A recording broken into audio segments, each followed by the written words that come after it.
Hi, everyone. I'm Shelly Lyle. And I'm Jessica Francis. And welcome to Voices from the Field, a podcast brought to you by the Department of Sport Management at the University of Florida. This podcast was created to share the career journeys of sport industry professionals. Our hope is that you learn the ins and outs of different sport industry professions. We're excited to be with all of you this week and with our special guest, Coach Kellie Johnson, Associate Head Volleyball Coach for Duke University's Blue Devils. Kellie is a former Blue Devils student athlete where she played volleyball all 4 years. She's a decorated athlete, a 4-year letter winner, a 3-time All-American, a 2-time ACC champion, and ACC Player of the Year. She's been coaching back at her alma mater for the last 4 years and was promoted to associate head coach back in May of 2022. She aids in all aspects of training and program administration. Prior to her coaching career, she worked at Florida State University as the Director of Educational Services in the Student Athlete Academic Services Office. She also earned her master's degree in sport management from FSU. She's an amazing person who's smart, funny, caring, and sharp, so I'm so glad you all are going to get to know her during this time. Welcome, Coach Kellie. Hi, thank you for having me. Yeah, we're very excited to hear about your career journey. I love all the different avenues you've kind of taken. So I can't wait to hear more. So can you share your career journey, starting with college? When did you know you wanted to work in athletics and coaching in particular, and why? Yeah, honestly, for me, I think my journey kind of goes back a lot further than college, just because my dad has been a Division II head volleyball coach for 35 plus years at this point. So I kind of grew up in an athletic department, and my sister and I going to his practices after school and, on the weekends being around and just seeing the inner workings of the University of Tampa. And so I kind of always knew my life was going to involve college athletics in some way. I don't know that I ever really considered other options. And so, when I went to school, and Duke didn't have a sports management type of major. So, I studied psychology and sociology, and truthfully don't think I knew how much I would use those throughout the course of my career. But they worked out well. They've served me well, I think. So I knew I wanted to get a master's degree. So after I graduated from Duke, while I was at Duke, I tried to get involved in different places, just, volunteering or interning, whether it was with our Iron Dukes, which was the fundraising arm of athletics, or, just different student athlete development opportunities, just to kind of see what I might like and what was interesting, and try to take advantage of opportunities when they came. And then the year after I graduated, I was the assistant to our senior woman administrator. Her name is Jackie Seiler, and she's incredible. And so she really was the first mentor I think, I had professionally, and kind of opened my eyes to so much and encouraged me to get involved in different things. So I did, everything from helping organize community service to planning special events to doing play-by-play for all the volleyball matches that were broadcast. So, I got to try out a bunch of different things and see what I liked and what I didn't. And then had a great opportunity to go to Florida State and earn my master's degree.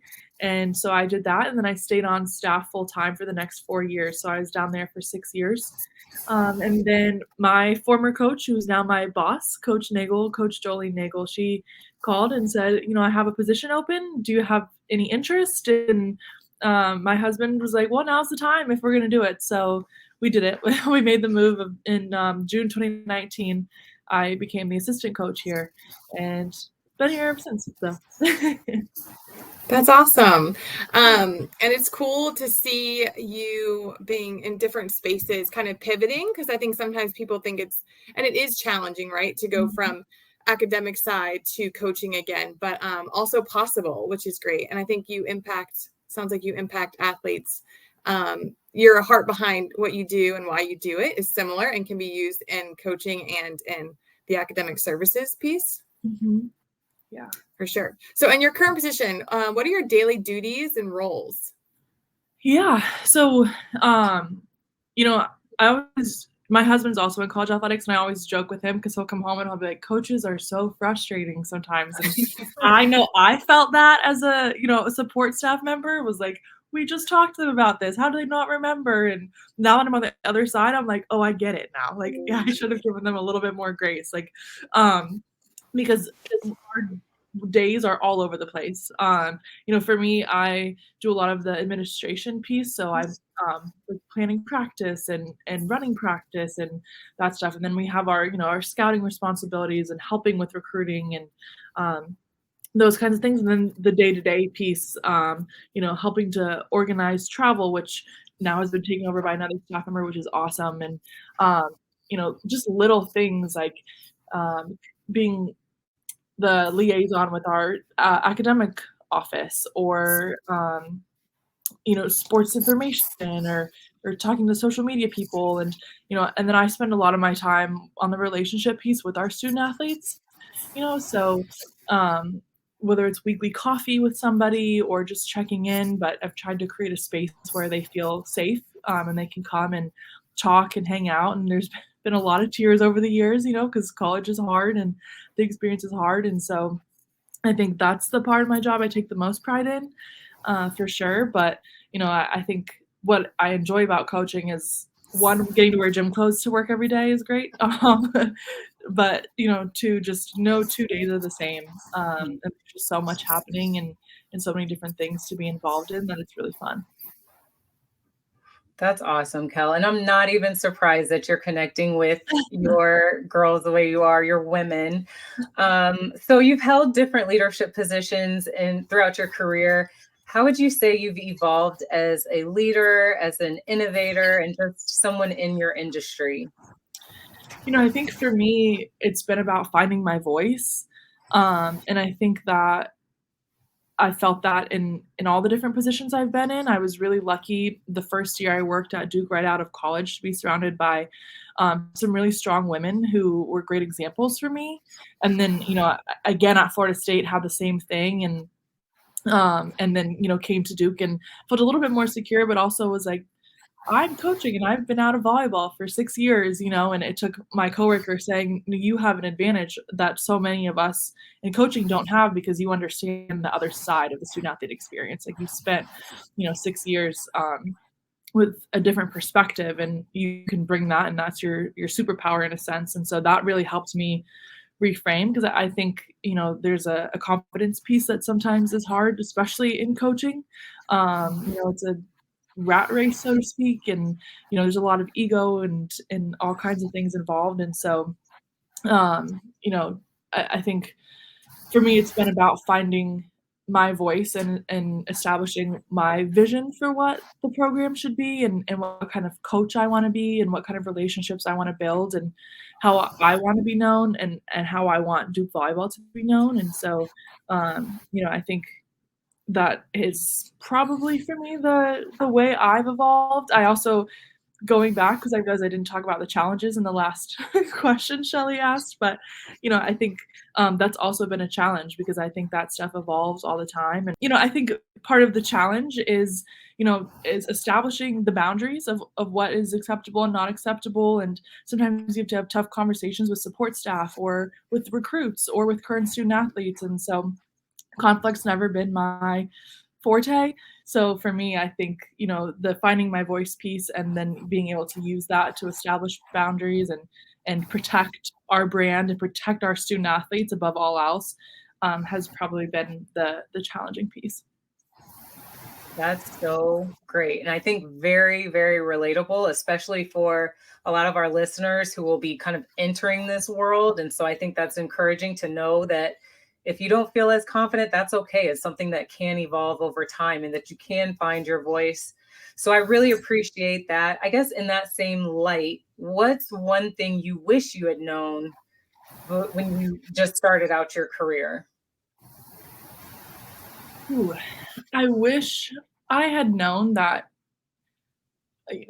it's going to work out. Like, things are going to work out, whether it's a big fire you're trying to put out, or a small problem that's, stressful. Or, I think I spent a lot of hours in the office that I didn't need to spend in the office, because I felt like I was missing something, or letting someone down, or, a lot of sleepless nights, or waking up like, oh, I need to remind this person about this. And, so I think, like, it's going to work out, and it's okay to set boundaries, would have been for me really, really helpful at 22 and 23 years old. Still honestly helpful for me now at 33. So things I need to keep working on. But yeah, I think I think athletics it's a tough business, and it's, one that kind of never sleeps. So trying to figure out how to establish ways to protect yourself and your mental health and your peace, while still, performing your job and doing your job to the best of your ability would be my thing from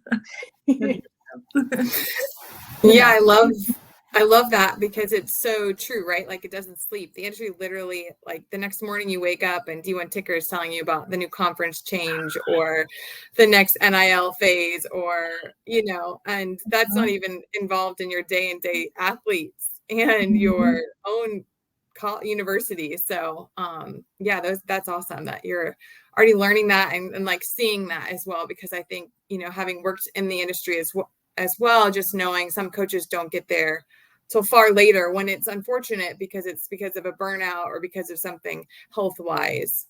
So I think that's really helpful, insightful for young students to learn as they're just starting, especially like GA roles, all of those, like those are the grind. But in the process, what are some of the best resources that have helped you along the way? I think a lot of it has been the people around me, and it's okay to ask for help. I think that can be a hard thing to learn for people, but I think people in general want to help, and so finding who those individuals are is super important, and that's been super important for me, because I think just conversations in your office at the end of the day or in the middle of the day, like there's so many times where when we were at Florida State, where I would just go sit in Jessica's office, or she would come sit in mine with some of our other coworkers, and it would just be like, can you believe this that happened today? Or and you're laughing too, because there's so much funny stuff and there's so much joy, but it was really like therapy, honestly, for free. So but I think really the people, and I think it depends on the area of athletics that you're in as far as specific resources, but I think organizations specific to your area, whether that's academics and N4A, or for volleyball coaches, it's the American Volleyball Coaching Association, and using those resources. And honestly, I feel like I go to the internet a lot for things too. I'm like, I really want to figure out the best way to teach this, and YouTube, or there's some other volleyball specific coaching resources. But I think just looking a little bit, and there's so much to find. But at the end of the day, it's about the people to me, and the relationships that really help the most. Awesome. And you've named a few people already, but are there 3 people or a couple more people that you feel like have been really impactful in your life, specifically around your career journey? Yeah.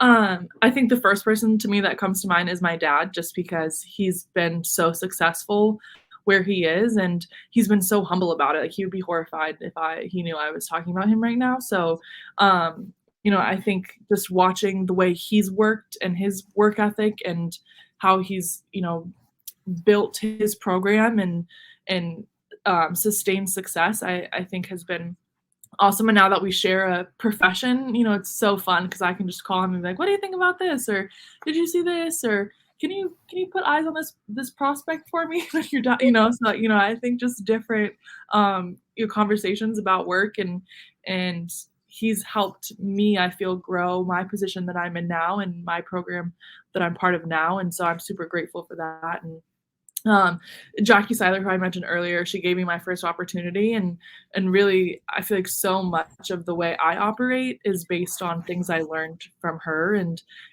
she's living the retired life now, her best life, but we still every other month or so, I'll try to get on her schedule to go to lunch and just check in and pick her brain and that kind of thing.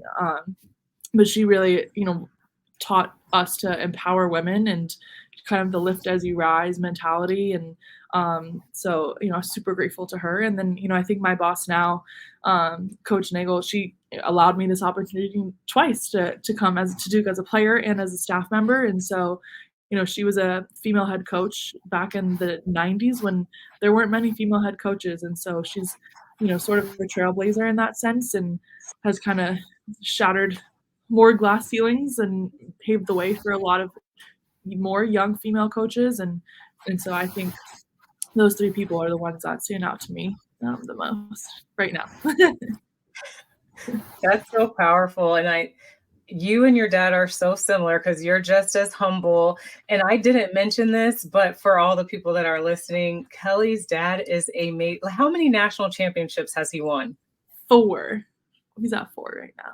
Yeah. It's amazing. But like she said, most humble, kind, just like you, Kel. So I think that's so amazing.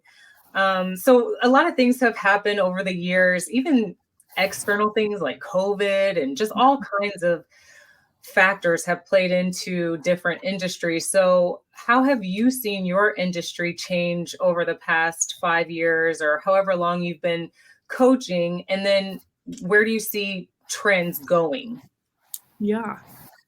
I think there's a lot of things that have played into the way coaching and our sport specifically has changed so much.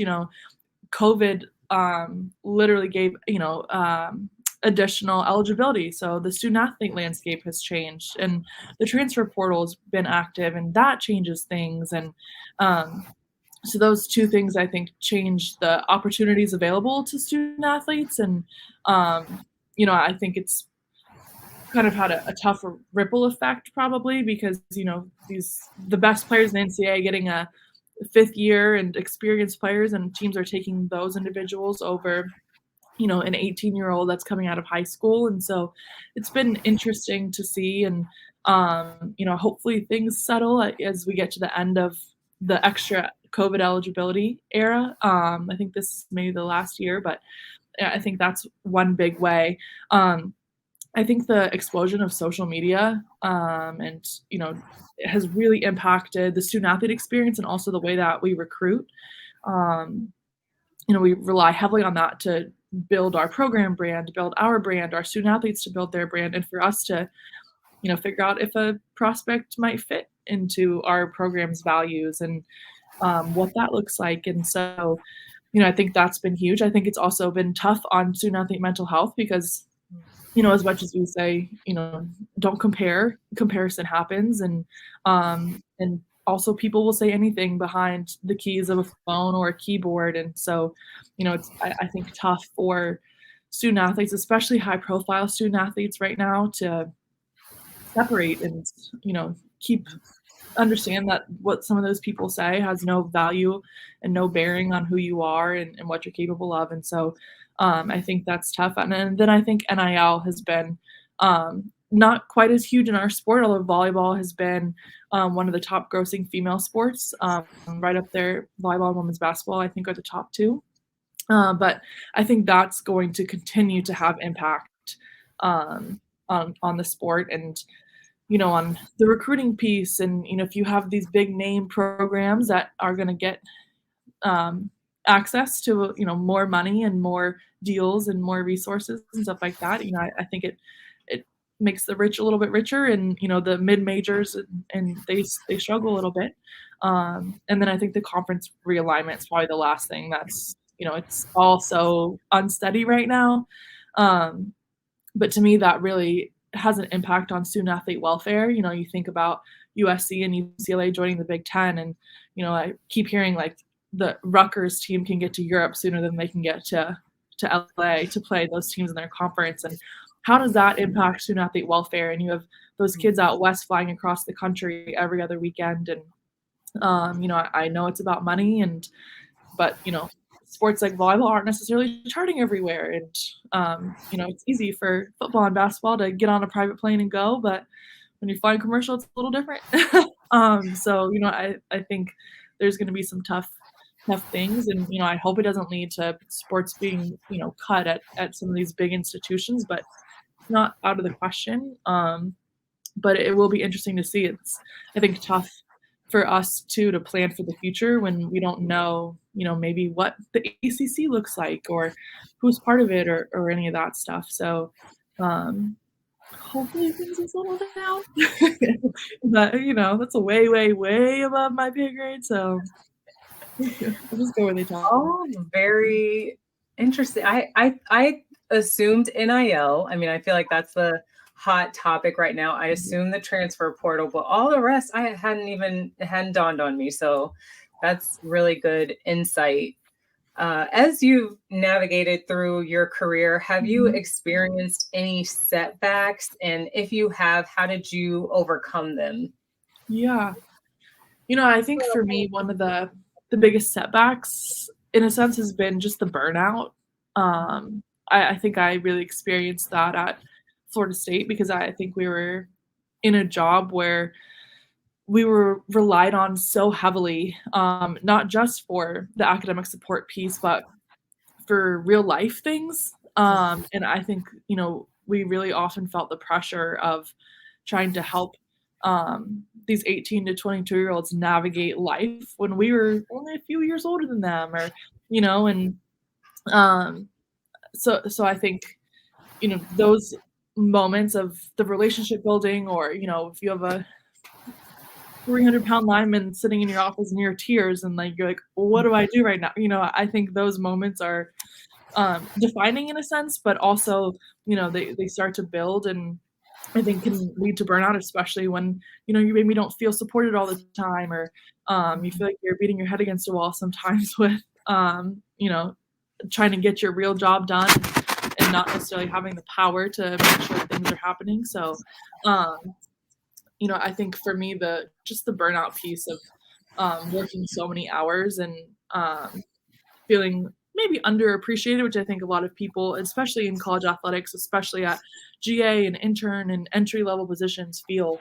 I think that was a big thing for me, and it also is cyclical. I think in a sense that you're going to experience it at more than one point in your career, and we get to late November in our season, and you're just like, I need a day to sleep in. We have an off day, but it's not actually off for coaches, so.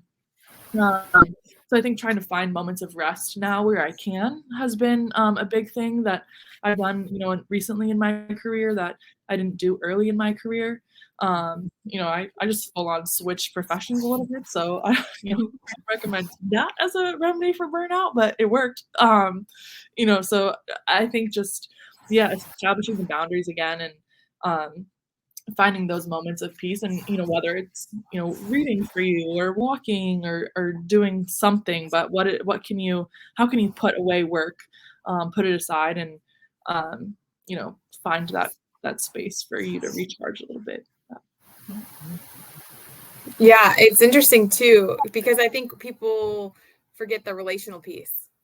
So putting your phone away, the dynamic of recruiting athletes, having coaches, they're also relational people, and the relationship really matters, right? In recruiting in particular. So being accessible, it can be really challenging because you're not the only coach probably attempting to recruit them. Yeah. So I think sometimes we forget too, how hard those choices are and decisions to separate. How do you do that in a way that is healthy and also doesn't impact your recruiting class? Right. Mm-hmm. Yeah. You guys get put in a lot of binds, I would say. So what are some things let's pivot into the healthy space. So what are some things you do, because you mentioned it before, walking, things like that? What do you do to stay healthy in a really high demand, high pressured environment? Yeah. For one, I've never been a early to bed kind of person. I wish I was an early riser. I was always jealous of Jess, who would be up so early and get her workout, and I'm like, oh, if I could just be a morning person, my life would be so different. But so I think for me, it's been about getting to bed earlier, and maybe reading a little bit, and maybe it's reading a novel as opposed to kind of a self-help type book, or something where I can just read and shut my brain off a little bit. Or I do have a dog, so July and August have been pretty toasty outside here, but normally we'll go for walks and spend some time outside, and that's been great for me. I'm naturally an introvert, so for me, the recharge is quiet time, and so sometimes my husband will come home and I'll just be on the couch and TV's off and there's no sound. And he's like, okay, are you introverting? I'm like, yes, like you just give me 15 minutes to recharge my batteries and then we can talk about your day. Or he's very, very extroverted. So we've found that balance. But, for me, I think it's been about like accepting, like, hey, people are doing something social on Saturday night. Like, I know that that's going to put me in a tough spot for the rest of the week. So I'm going to stay home. And so I think setting those boundaries for myself in that way, and like it's okay to not do everything, and it's okay to rest and relax and invest energy into brunch with a friend as opposed to the night doing something else with a bunch of people. And so yeah, I think those are my things.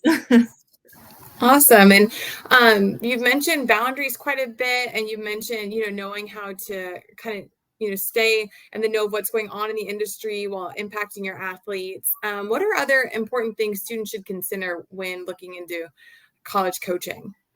I think the time commitment is a big thing. It's kind of I said it before, but an industry that doesn't really sleep, in a sense. There's not much downtime, especially at the Power 5 level. And so I think, going into that, don't go into that blind, make sure you're understanding what it is you're committing to. And I would say, understand who you're working for. I think every head coach is different, and, some of them really will prioritize, like, my staff needs time away, and, some of them may not have boundaries in that way at all. And so just, making sure you understand what kind of program you're walking into, what kind of athletic department, how supported are you going to be there, is super important. And then I think, thinking about how you'll find your balance. And, I had so much more energy, I feel, at 22 and 23 to do my job than, now I'm like, okay, like, it's only 10 years difference, but I don't know. I just feel like I'm slowing down a little bit. But everything was more exciting then, So, I think that piece of finding balance, and it's tough, I think, in these entry level roles within athletics because often they're unpaid. And I think that's a really hard thing. And it really limits the candidate pool for, who can take those unpaid opportunities and still, afford to live a life. And so, I think for people, especially in college, who maybe are interested in finding ways they can volunteer around school or around a job, maybe it's, working an event in your department, or if there's a 5K happening in town, or different ways you can, get involved without necessarily having to spend so much of your time and energy right away. I think those would be helpful and worth taking advantage of. That's so great. I wish I had somebody telling me these things when I was just getting started. That is, learn them together. Right. Such good advice. So, Coach, if our listeners want to connect with you, learn more maybe about your industry and just kind of your journey, would you be open to that? How should they? Yeah, absolutely. I'm on Instagram. I'm better at Instagram than anything else. So, my DMs are open. My email is on our Duke Volleyball website. So, email is great also. Haven't quite migrated to TikTok yet, but I feel like the girls in the loop about what's trending on TikTok, but not there. So, I think for me, social media, and then my email is available also. But would love to connect. Would love to help and support however I can. That's awesome. Thank you so much. Before we wrap on Voices from the Field, we like to have a little fun at the end. So we have a rapid fire Q&A, just chock full of lighthearted questions. And so if you're down, Shelly is going to lead us through that. Okay. Okay. Yeah. So yeah, this is fun. Totally, like, whatever comes to your mind first when I ask the question, throw it out there. If there's any questions you want to pass on, just say pass. I'm going to start a 1-minute timer, and then we'll see how many you get through. Okay. Are you ready? You ready? Yes. Okay. When you were little, what did you want to be when you grew up? A doctor. If I looked up your most played song, what song or artist would it be?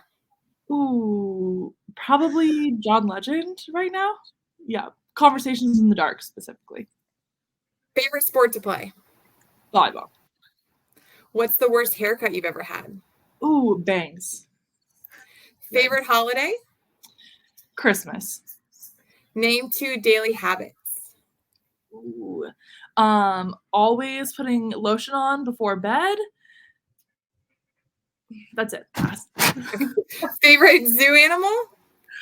Are lions at the zoo? I like the lions and yeah. What was the last book you read? I read The Culture Code. First job? I worked at Sports for Girls, which was a retail store for girls in sports.